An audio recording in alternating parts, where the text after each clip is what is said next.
नमस्कार। परख के आज के इस अंक में मैं आपसे एक पुस्तक पे चर्चा करूँगा और यह पुस्तक 2 खंडों में प्रकाशित हुई है और इस पुस्तक का शीर्षक है दास्तान-ए-हिमालय। यह पुस्तक वाणी प्रकाशन और रज़ा फाउंडेशन के द्वारा प्रकाशित की गई है और इस पुस्तक में जो इसके लेखक हैं शेखर पाठक, उनके अलग-अलग समय पर लिखे गए लेखों को सम्मिलित किया गया है। इस लिहाज से यह पुस्तक इसलिए महत्वपूर्ण हो जाती है कि इसको पढ़ते हुए आप पिछले 4 दशकों में जो पहाड़ की स्थिति रही है, जो हिमालय के आसपास जो राजनीति रही है, उसको समझ सकते हैं। शेखर पाठक एक प्रसिद्ध इतिहासकार हैं, लेखक हैं, एकेडमिशियन रहे हैं और सबसे बढ़कर उन्होंने उत्तराखंड में जो एक ऑर्गेनिक इंटेलेक्चुअल का कॉन्सेप्ट हो सकता है, उसको साकार किया है। वो वहाँ के आंदोलनों से जुड़े रहे हैं, वहाँ की जीवन की जो तमाम पहलू हैं, उनकी गहरी समझ उनके पास है और इसी के माध्यम से वो अपने लेखन को आगे बढ़ाते रहे हैं। पहाड़ के लोगों की चिंताएँ, पहाड़ के पर्यावरण की चिंता, पहाड़ में होने वाले बदलावों के बारे में एक आलोचनात्मक दृष्टि रखना, ये सभी आयाम उनके लेखन में पाए जा सकते हैं। जो एक ज़्यादा बड़ा पहलू उनके लेखन में आता है, वह यह कि जब वो हिमालय की बात करते हैं, तो हिमालय का मतलब उनके लिए सिर्फ़ यह नहीं है कि एक स्थान और वहाँ पर रहने वाले लोग, बल्कि उनकी हिमालय की जो उनका जो दायरा है, उस दायरे में वो लोग भी सम्मिलित हो जाते हैं, जो कि हिमालय से किसी न किसी तरीके से जुड़े रहे हैं। मिसाल के तौर पर इन पुस्तकों में उन्होंने राहुल सांकृत्यायन के बारे में भी एक बहुत बड़ा लेख सम्मिलित किया है और इस लेख के माध्यम से उन्होंने यह बताने की कोशिश की है कि किस तरीके से राहुल सांकृत्यायन का जुड़ाव पहाड़ों से रहा और उसने उनके लेखन को प्रभावित किया। सरला बहन भी इसी तरीके से इस पुस्तक में आती हैं, उनके बारे में भी एक अध्याय सम्मिलित है। कुल मिलाकर शेखर पाठक की चिंतन का, उनके लेखन का जो दायरा है, उसमें पहाड़ का इतिहास, उसका जो पूरा एक उसके पर्यावरण है, उसके लोगों के जीवन की जो समस्याएं हैं, वो सभी उसमें आ जाती हैं। पहले खंड में हिमालय के इतिहास पर एक आलेख सम्मिलित है। ब्रिटिश भारतीय साम्राज्य का सपना, राहुल सांकृत्यायन और हिमालय, एक आजन्म सिपाही जिसमें उन्होंने चंद्र सिंह गढ़वाली के बारे में बताया है और फिर सरला बहन पर एक अध्याय और अंत में उन्होंने अतुल्य कैलाश मानसरोवर का जिक्र किया है। दूसरे भाग में उन्होंने उत्तराखंड के इतिहास का विहंगावलोकन शीर्षक से एक लेख लिखा है। एक लेख हिमालय के हिंदुओं की जांच पड़ताल से संबंधित है। फिर उत्तराखंड में सामाजिक आंदोलनों की रूपरेखा पर उन्होंने एक लंबा लेख लिखा है।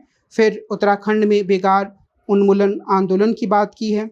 दंडकों से प्रजा मंडल तक में उन्होंने टिहरी रियासत में जो जन प्रतिरोध चला था उसकी बात की है और उसके बाद एक रिपोर्टिंग की तरह जो 1980 में श्यामा प्रसाद लोहार की बारात शीर्षक से उन्होंने जो एक लेख लिखा है, उसमें कफल्टा कांड की एक रपट प्रस्तुत की है। और इसके अलावा 80 के दशक के आरंभ में जो नशा विरोधी आंदोलन चला था, शराबबंदी जो आंदोलन चला था, उसके बारे में उन्होंने एक लेख सम्मिलित किया है। इसके अलावा उन्होंने उत्तराखंड में पर्यावरण और खेती के रिश्ते के बारे में एक लेख सम्मिलित किया है और फिर उत्तराखंड में प्राकृतिक और मानव निर्मित आपदा के 200 साल शीर्षक से एक लेख प्रकाशित है। मेरे ज़हन में यह बात स्पष्ट थी कि मैं श्रोताओं को, दर्शकों को इस किताब की आलेखों के बारे में ज़रूर एक विवरण दूं, क्योंकि इससे यह पता चलता है कि जो यह पुस्तक है उसका दायरा कितना बड़ा है और इस पुस्तक में जो अलग-अलग लेख सम्मिलित हैं, जैसा मैंने पहले बताया, वो अलग-अलग समय पर लिखे गए हैं और वो इसलिए महत्वपूर्ण है क्योंकि इन लेखों के माध्यम से हम एक ऑर्गेनिक इंटेलेक्चुअल, यानी कि एक ऐसे बुद्धिजीवी जो समाज में रचा बसा है, उसकी दृष्टि से विभिन्न घटनाओं को समझ सकते हैं।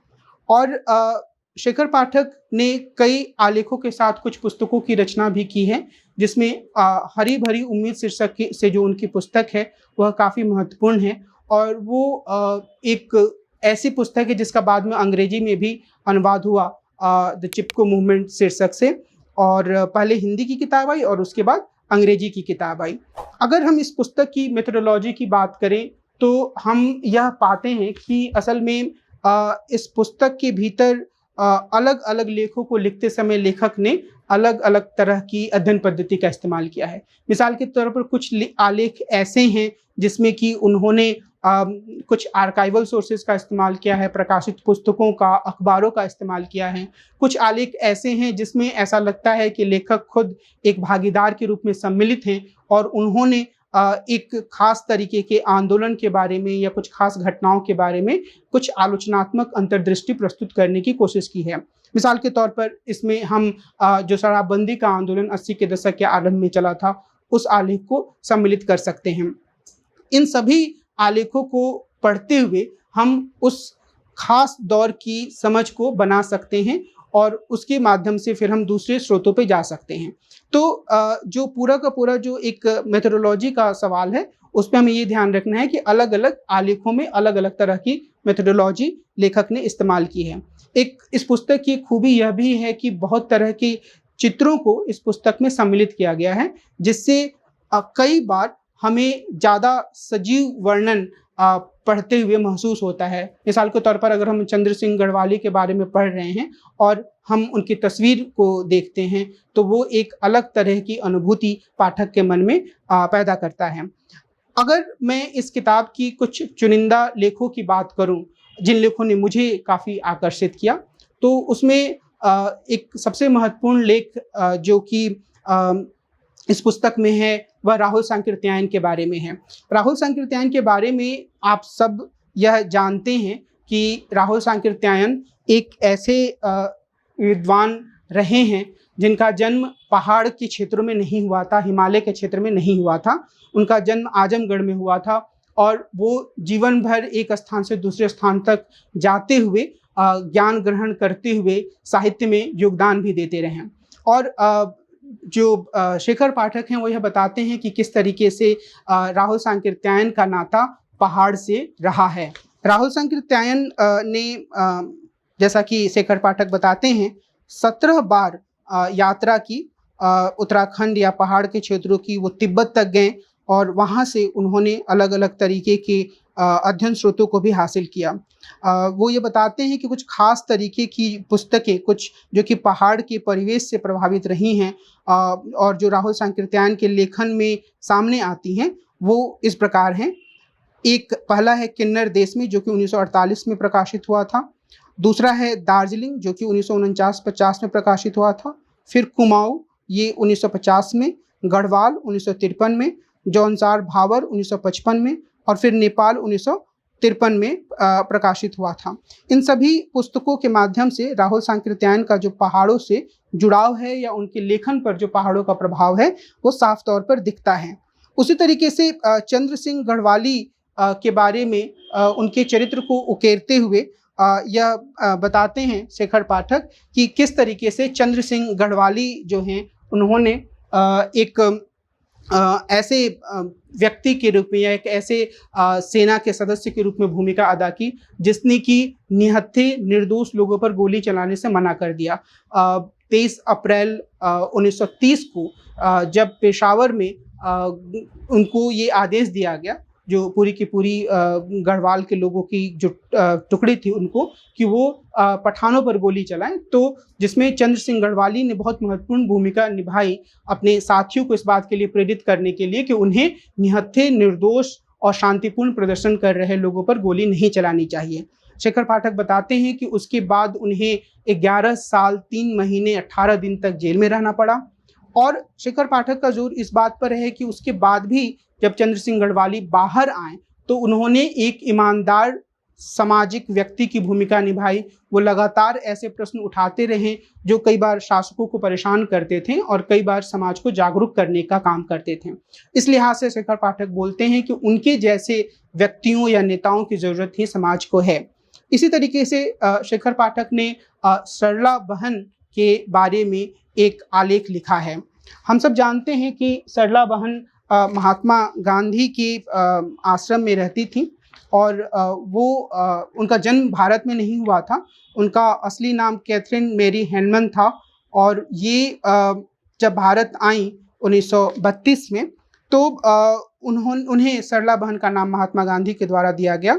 और उसके बाद जब देश को आज़ादी मिल गई तो फिर ये पूरा का पूरा जो सरला बहन का जो काम था वो गांधी जी की हत्या के बाद एक दूसरी दिशा में आगे बढ़ता है। इस दूसरी दिशा में वो उत्तराखंड के क्षेत्रों में महिलाओं की अच्छी स्थिति के लिए, उनकी बेहतरी के लिए काम करती है और देश के दूसरे भागों में जो इस तरीके के काम हो रहे थे उनसे अपना जुड़ाव कायम रखती हैं। शेखर पाठक बहुत ही हमदर्दी के साथ और एक उनके काम के प्रति सकारात्मक नज़रिया रखते हुए उनका चरित्र प्रस्तुत करते हैं।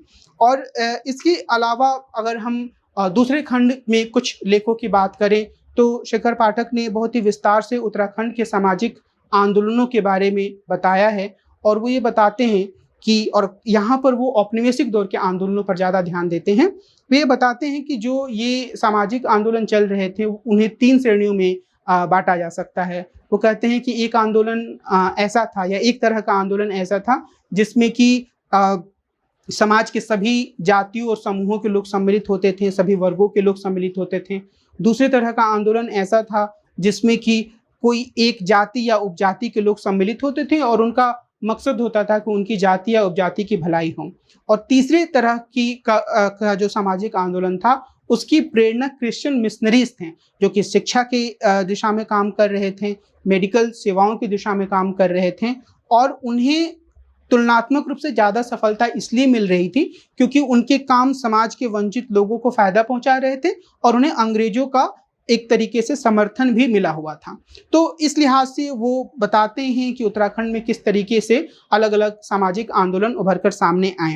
हालांकि इस आंदोलन या इस तरह के आंदोलनों की व्याख्या करते हुए बहुत आगे तक नहीं आते हैं और लेकिन दूसरे लेख में उन्होंने उत्तर औपनिवेशिक दौर में जो शराबबंदी का आंदोलन चला था उसके बारे में विस्तार से चर्चा की है और उन्होंने सिलसिलेवार तरीके से यह बताने की कोशिश की है कि कैसे शराबबंदी के खिलाफ जो आंदोलन था उसके खिलाफ तर्क दिए गए और कैसे ये जो तर्क थे वो एक तरीके से जो शराबबंदी का जो एक बड़ा लक्ष्य था उसको भोथरा करने का काम कर रहे थे। और शेखर पाठक ने कोशिश की है अपने इस आलेख में कि वो ऐसे तर्कों को नकारें और उनका जोर इस बात पर रहा है कि यह जिम्मेदारी सरकार की है कि वो शराबबंदी या नशाबंदी करें और दूसरा कि वो जो योग्य लोग हैं जिन्हें रोजगार की जरूरत है उन्हें रोजगार प्रदान करें। इस किताब में कई ऐसे आलेख हैं जहां पर लोक जीवन और पर्यावरण के जुड़ाव की बात आती है और उसमें जो लोगों के जीवन की अपनी जो एक परंपरा है और जिस तरीके से वो अपने जीवन के मसलों को संभालते रहे हैं उसके पर्यावरण से जुड़ाव की बात भी सामने आती है। तो कुल मिलाकर यह किताब एक ऐसी किताब के रूप में सामने आता है जिसको पढ़ते हुए हम पिछले 4 दशकों में यानी 1978 से लेके 2016 तक तकरीबन 4 दशकों की यात्रा को समझ सकते हैं। लेकिन मुझे लगता है कि सारे के सारे लेख ऐसे नहीं हैं जो इन 4 दशकों की ही बात करते हैं। बहुत सारे लेख ऐसे हैं जो कि ऐतिहासिक विवरण प्रस्तुत करते हैं। मिसाल के तौर पर जब वो उत्तराखंड के इतिहास की बात करते हैं तो उत्तराखंड का इतिहास बताते हुए वो बहुत ज़्यादा उत्तर औपनिवेशिक दौर और उत्तराखंड राज्य के निर्माण की बात नहीं करते हैं बल्कि उनका ध्यान इस बात पर है कि 17वीं 18वीं सदी में किस तरह के उथल पुथल इस इलाके में हो रहे थे। इसी तरीके से जब वो बात करते हैं राहुल सांकृत्यायन की या सरला बहन की तो सीधे तौर पर इस समय की राजनीति को वो संबोधित नहीं कर रहे होते हैं। तो कुछ आलेख शायद ऐसी कैटेगरी में ऐसी श्रेणी में भी डाले जा सकते हैं जहाँ पर हम ये कह सकते हैं कि उत्तराखंड के इतिहास उसके पर्यावरण के विभिन्न आयामों को समझने के लिए उन्हें पढ़ना जरूरी है।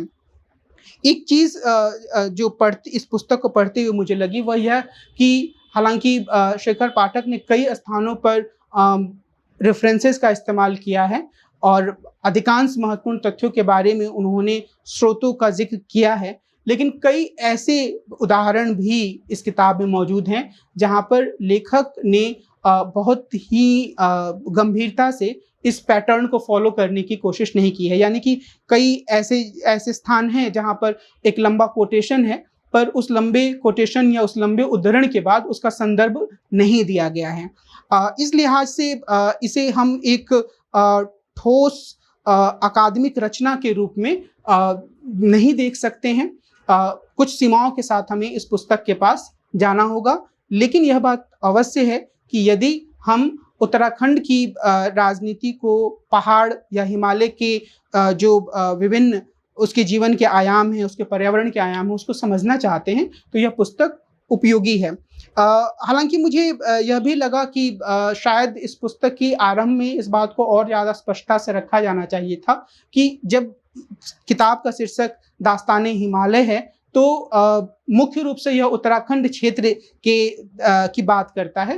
हिमालय जैसे अन्य क्षेत्रों में फैला हुआ है, वहाँ तक अधिकांश अध्याय नहीं जाते हैं और मुख्य रूप से ये उत्तराखंड के जीवन के ताने बाने, वहाँ के पर्यावरण, वहाँ चलने वाले सामाजिक आंदोलनों, वहाँ आने वाले ऐतिहासिक चरित्रों की कहानी प्रस्तुत करते हैं। तो निश्चित रूप से ये एक सुगठित रिसर्च बेस्ड बुक नहीं मानी जा सकती है, क्योंकि इसमें अलग अलग तरह के अध्याय हैं और ये अध्याय अलग अलग या आलेख अलग अलग समय पर लिखे गए थे। लेकिन फिर भी मुझे लगता है कि अगर आपको उत्तराखंड के बारे में समझना है, वहाँ के और वहाँ उस इलाके के हिमालय की स्थिति के बारे में समझना है, तो आपको इस पुस्तक को जरूर पढ़ना चाहिए। जो सबसे ज़्यादा प्रभावकारी चीज़ अन्य बातों के अलावा मुझे लगी इस किताब में, वह है इस किताब की भाषा शैली। जिस तरीके से शेखर पाठक अपनी बातों को लिखते हैं, बहुत ही सहजता और सरलता से पाठकों तक पहुँचती है और वह भाषा मैं ये कहना चाहूँगा कि काफ़ी हद तक पद्य के स्वरूप में भी आती है। ऐसा लगता है कि उसमें एक गतिशीलता है, एक काव्यात्मकता है और इस लिहाज से अगर कोई यह सीखना चाहता है कि एक अच्छी और सुंदर हिंदी कैसे लिखी जानी चाहिए और उस अच्छी और सुंदर हिंदी में समाज की सरोकारों पे कैसे बात की जानी चाहिए, तो उस लिहाज से भी इस पुस्तक को पढ़ा जाना चाहिए। इतना कहने के बाद मैं दास्ताने हिमालय पर अपनी आज की इस चर्चा को रोकता हूँ। अगले अंक में हम मिलेंगे और एक अन्य पुस्तक पर या किसी अन्य विषय पर विस्तार से चर्चा करेंगे। नमस्कार।